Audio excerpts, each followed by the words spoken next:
Rebecca, you won't believe what I just heard. Hi, Mom. What's going on? You know that old hag, Mrs. Peterson, who lives down the street? She just opened her own restaurant. Can you imagine? She always wears the same ragged clothes every day. I bet she doesn't even have a closet. How did she get the money to start a restaurant? Something smells fishy here. Maybe she was involved in some shady business. I don't think that's so hard to believe. She's always had a passion for cooking. She used to make delicious dishes for the whole neighborhood whenever we had a block party. Patrick and I actually got her some flowers to congratulate her on her new venture. You did what? Why would you waste your money on that? You don't think it was a nice gesture? That place is doomed to fail. There's no point in throwing money away on flowers for a sinking ship. You should be more careful with your finances. I think it was worth it to support her dream. Oh, you're so gullible. You need to wake up and face reality. Do you have any idea how many people have tried to do what she did? Restaurants are the riskiest businesses out there. Unless she's a mastermind of marketing and management, which I highly doubt. I mean, look at how she dresses. How can she run a restaurant? The people who succeed in this world are the ones who are realistic. Her dream means nothing. I'm sorry, but I disagree with you. Of course you do. You've always been so stubborn and childish. You still live in a fantasy world. You think everything is sunshine and rainbows. Why do you say that? Because it's true. Patrick told me you still have this silly idea of becoming a baker someday. Is that why you're still working at that dusty old bakery? Yes, it's been my dream since I was little. Oh, there we go again. You and your dreams.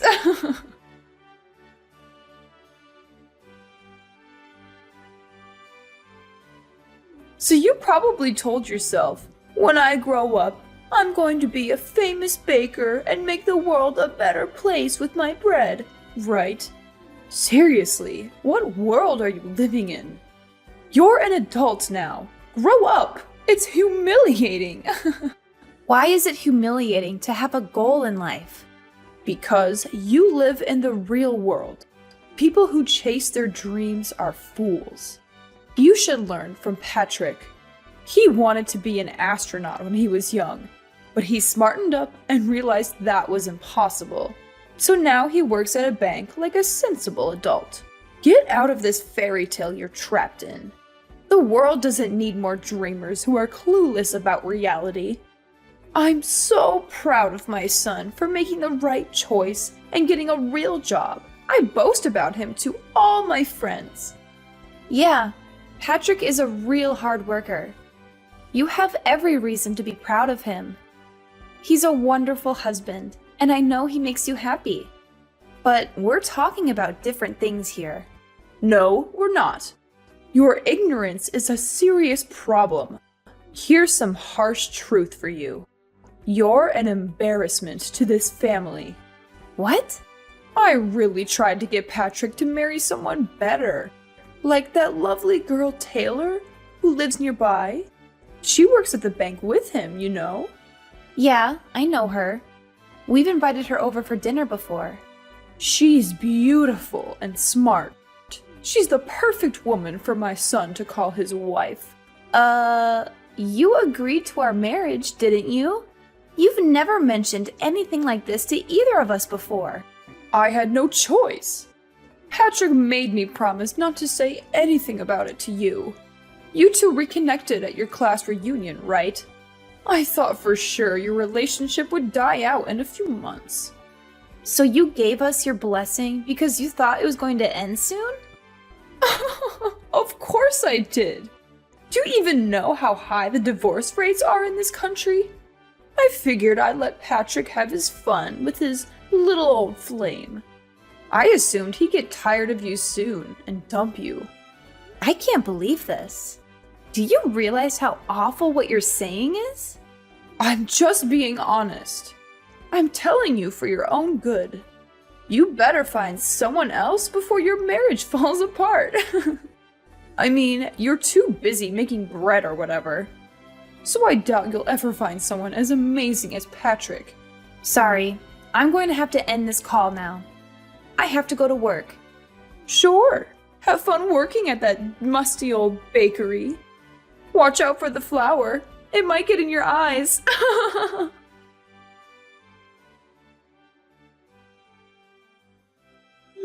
Rebecca, are you okay? Madeline just texted me and said you had a horrible accident. Sorry, Patrick. You're still at work, right? I feel awful for bothering you with this while you're busy. Don't worry about me. I'm packing up right now. How are you doing? I'm fine. Nothing major, but But what? What happened? I have a huge slash on my face. You do? That sounds awful. Yeah, it took 15 stitches to close it. The doctor said it might not heal completely. I'm going to look like a pirate when it heals. I'm glad you're still able to joke about it, but you're not in any trouble, right? You don't have any broken bones or anything? No, I'll be okay. The doctor said I was fortunate. Okay. I was so worried when I got the message. I'll probably get to the hospital in about 2 hours. I hope I can make it before the visiting hours are over. Thank you. I really want to hug you. Oh, and my mom's coming with me. She said she wants to see how you're doing too and visit you. Really? She said that? Yeah, she said she's concerned about you and she wants to make sure you're alright. I'm gonna pick her up on the way from my place. Oh, okay. Is there anything you need me to bring you? Some snacks or drinks or anything? No, I'm fine. The hospital food is not very good, but it's bearable. Try and get some rest if you can. You need to heal and recover. I'll be there soon.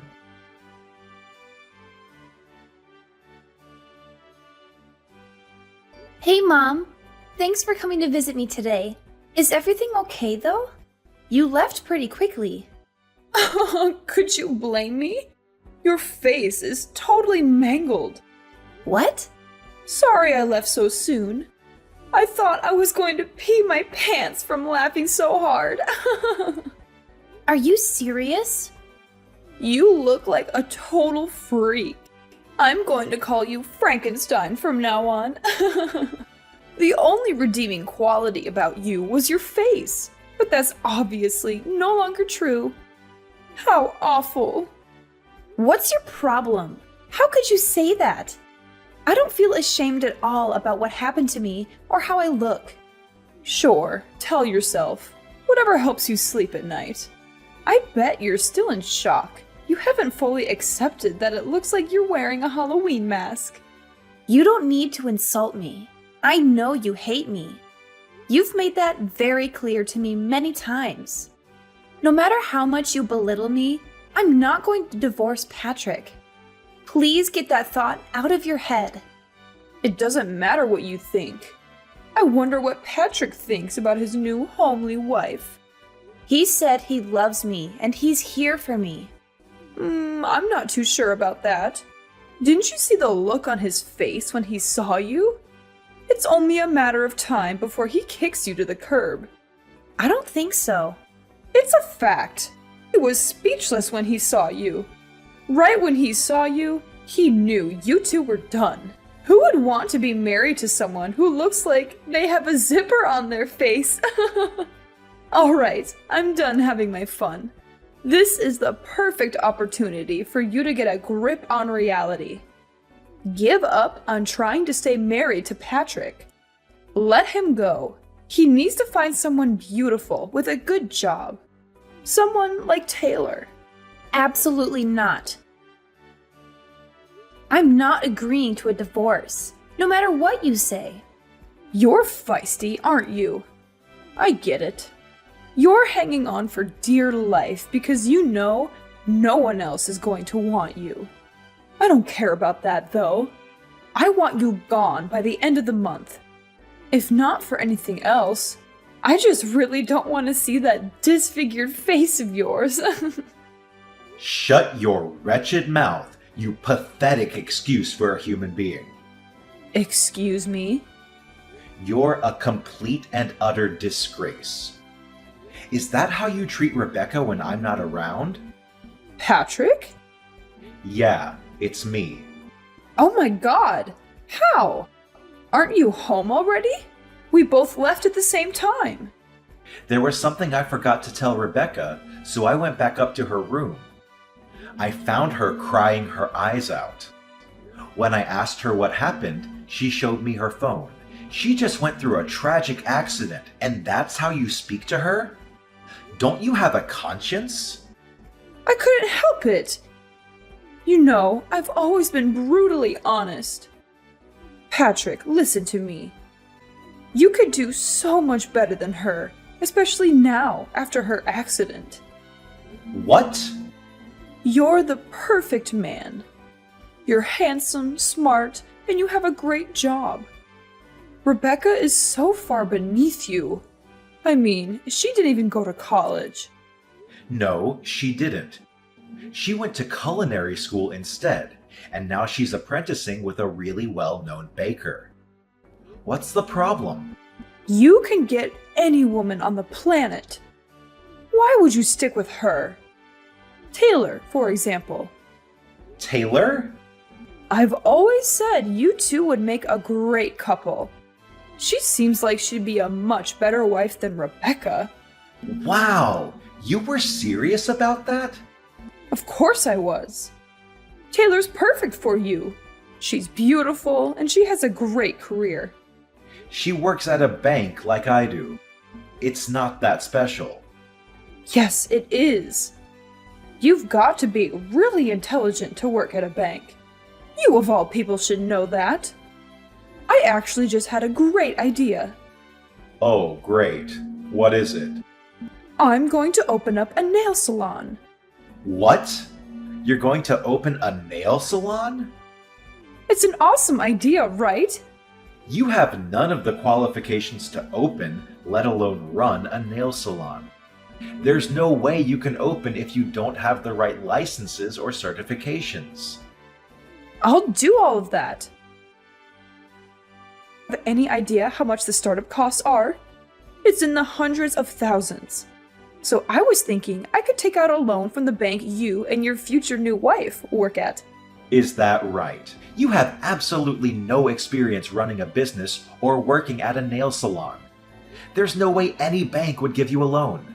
Well, that's where you come in. If you and Taylor are in charge of giving me a loan, it'd be no problem. I'll be up and running in no time.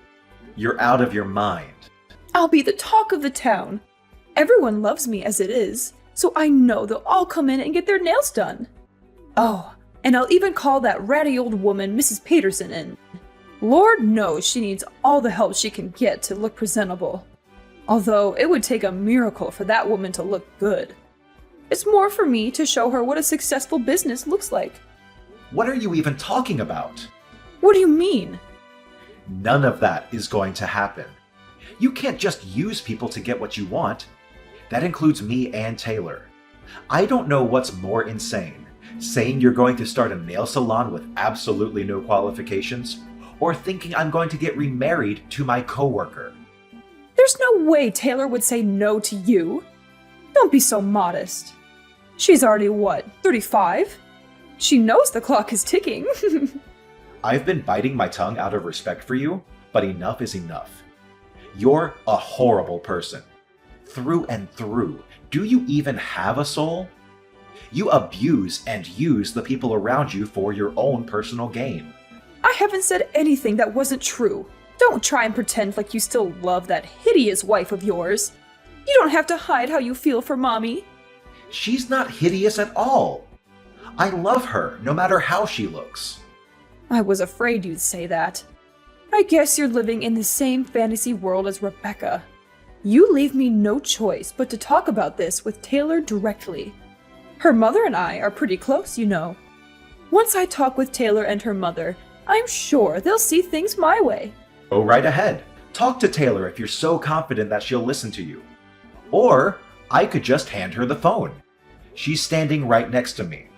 She is? I'm not sure it would be a good idea, though. She's disgusted with how you've been talking about other people, especially to the person who saved her son's life. She has a son? But she lives alone. And who saved her son's life? Yeah, she got divorced a while ago. She has a son who lives with his father. Today, he came over to her house to see her. Rebecca ran into her and her son at the park today. While they were talking, her son ran out into the street and nearly got hit by a car. Rebecca ran out in the street and pushed him out of the way. That's how she got hurt. She was actually at the hospital when we were here, but she stepped out for a little bit. You left before you could see her. Hang on a second. Does that mean... Yeah, she's right. Everything you said. She saw everything you said about how her clock is ticking and your insane plan for us to get married. She said, I have no plans of getting remarried, let alone to steal someone else's husband. I would never do something so horrible. No, this is just a big misunderstanding. I didn't mean it that way. You're a little late to take back what you said. You said it yourself, right? You're brutally honest. Do whatever you want with your salon. I don't want any part of it. But I'll need your help. You know, I was just joking, right? If you are Taylor, don't help me. How am I going to make my dream come true? I've already told all my friends I'm going to open next year. You haven't started doing anything, but you're already telling people when you're opening?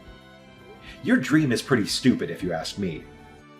Do whatever you have to make it true. Don't rely on other people to make it come true for you. Like I said, I want nothing to do with this. But Patrick, I know.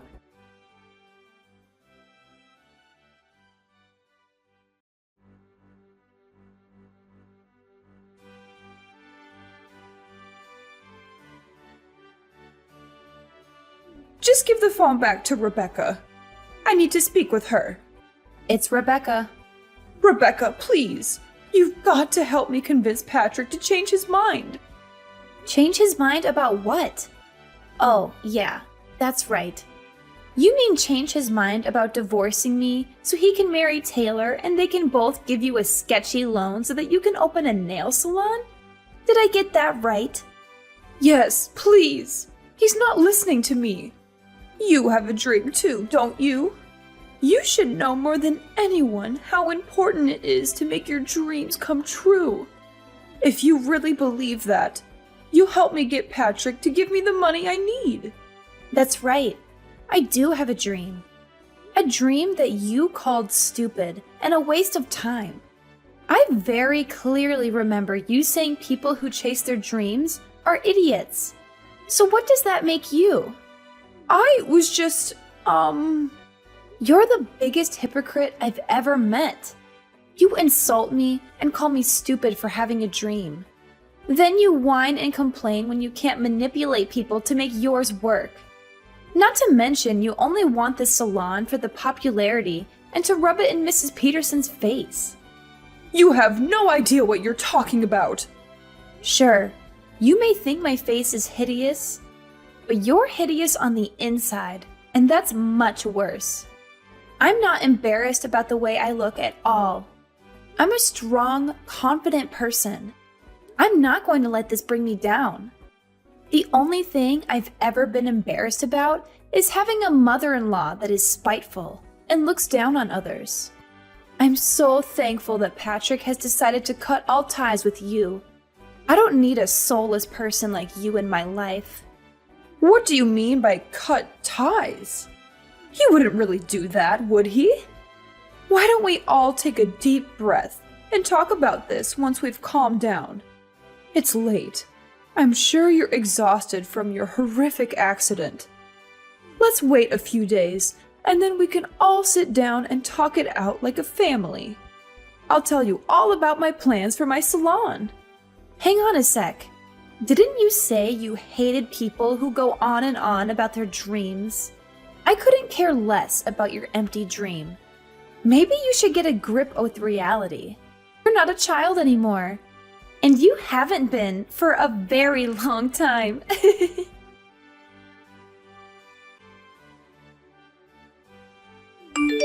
Hey, honey, are you still awake? Yep. What's up? Sorry, did I disturb your sleep? You were probably just about to doze off. Actually, nope. Not even close. I'm watching some YouTube videos right now. Man, it felt so good telling your mom off today. Yeah, I'm so sorry about the way she treated you. Why didn't you say anything sooner? Don't worry about that. It's not your fault. You had enough on your plate already, so I just sucked it up. But I should be the one saying sorry to you. I was too reckless, and now I have this huge scar on my face because of it. I'll wear a mask when we go out so people don't have to see your monster wife. You're not a monster. You're a hero. You saved a kid's life. If anything, I'm more impressed by you than ever before. Aw, well, thank you. I love you too. I wish I could have given my mom a piece of my mind face to face. I just drove to her house to yell at her, but ended up just sitting in my car and then turning back. Why? What happened? Promise you won't laugh at me? I pulled up to her house and sat for a bit to think about exactly what I was going to say to her. But all I could think about was you. You worked so hard to pursue your dream. You put your life on the line for a stranger. And you're such a loving wife.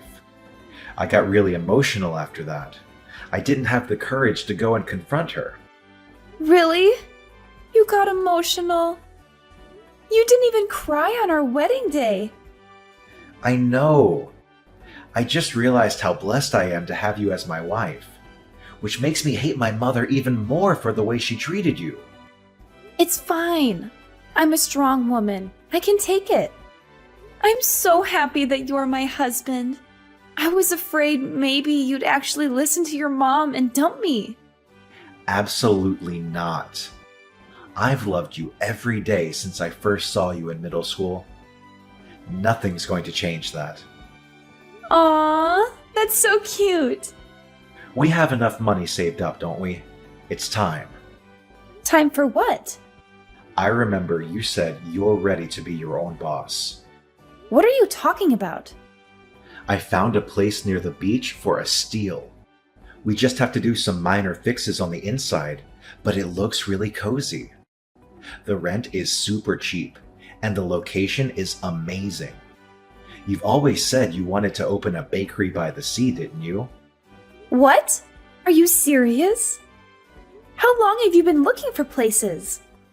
But by the beach? We live in the city. The nearest beach is like 3 hours away. If I opened up my own bakery, you'd have to quit your job. I know, and I'm totally fine with that. That was never my dream job anyway. I only took that job because the salary was crazy good. I wanted to make money fast and get out of there. What matters more is making your dream come true. Are you sure? Like, really, really sure? I always respected your love for baking. Ever since you told me all those years ago, I loved that you never gave up on your dream, even when we met again at the class reunion. I've worked so hard to help you make it possible. You're an amazing person, Rebecca. I love you. Oh my god! You're making me tear up right now. Thank you so much. You won't be disappointed. I know you won't. It's not just your dream anymore. It's our dream.